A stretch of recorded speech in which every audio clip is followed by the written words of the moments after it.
Bonjour à tous les amis, alors aujourd'hui je vais sabrer le champagne avec moi-même. J'ai réussi à prendre le journal Le Monde les doigts dans le pot de confiture comme on dit. Ça arrive pas tous les jours. Ça fait des années que je lis ce journal, comme on dit le journal de référence, vous voyez, m'a fait toujours fait un peu rire. Et que je soupçonne fortement Le Monde d'avoir un biais anti-israélien dès qu'il s'agit du conflit israélo-arabe. J'en suis persuadé. Et là j'ai réussi à trouver la preuve. Donc je suis comme, vous voyez, le lieutenant Colombo qui a réussi enfin à prouver la culpabilité de celui dont personne ne pouvait soupçonner, hein, qui est bien sous tout rapport. Voilà. Voilà, je vais vous expliquer pourquoi. En fait, le vendredi dernier, Le Monde a fait un édito concernant l'attentat de Nice sur la promenade des Anglais. Et il a dit, on est face, enfin il écrit dans son édito, nous sommes face au dernier des totalitarismes en cours que porte l'islamisme. Ça c'est lui qui l'écrit.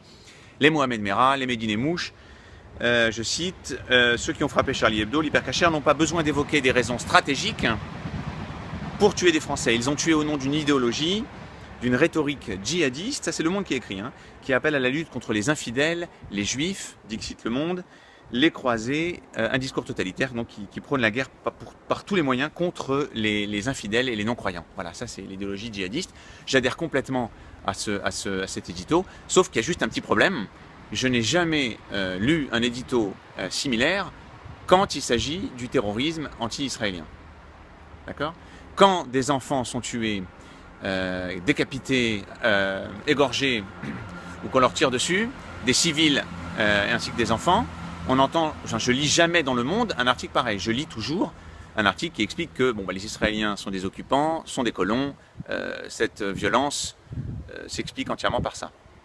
Voilà. Même quand les auteurs de ces attentats dans les réseaux sociaux ou leurs familles autour d'eux disent ouvertement en fait qu'ils sont fiers que les Juifs ont été tués, que c'est de ça dont il s'agit. Le Monde ne va jamais, ne serait-ce que enquêter ou essayer de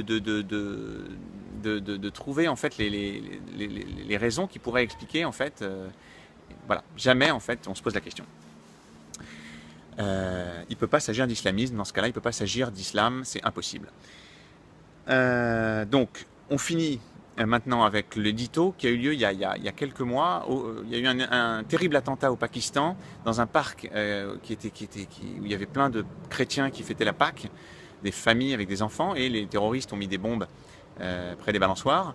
Ils ont fait un carnage et Le Monde a fait un édito.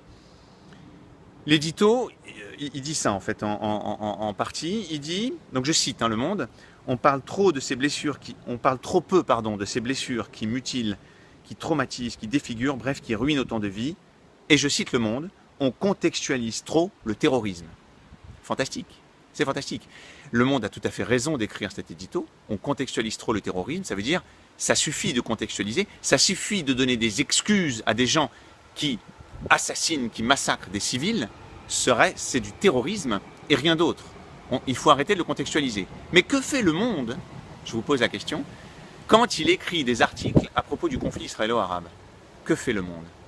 Quand les Israéliens sont victimes de terrorisme, qu'écrit Le Monde à travers ses correspondants? Piotr Smolar ou Gilles Paris à l'époque. Il parle, il contextualise sans arrêt en fait. Il passe son temps à contextualiser. D'accord?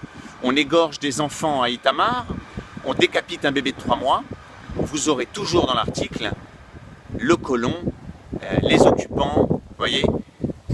Donc c'est exactement le contraire de ce que vient d'écrire Le Monde. Voilà.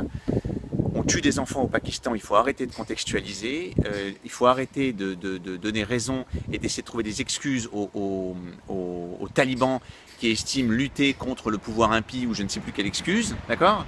Là par contre, on a égorgé des bébés à Itamar, ce sont quand même des bébés colons. Je me souviens, en tout cas moi personnellement, d'un article où d'un bébé avait été tué au cours d'un attentat en Israël, et l'article parlait d'un bébé colon. Vous voyez, c'est surtout ça qui compte, c'est que c'est surtout un colon. Vous voyez, quand une jeune fille se fait massacrer à coups de couteau, 12 coups de couteau dans son sommeil, une jeune fille de 13 ans, d'accord, on parle d'attaque palestinienne, vous voyez.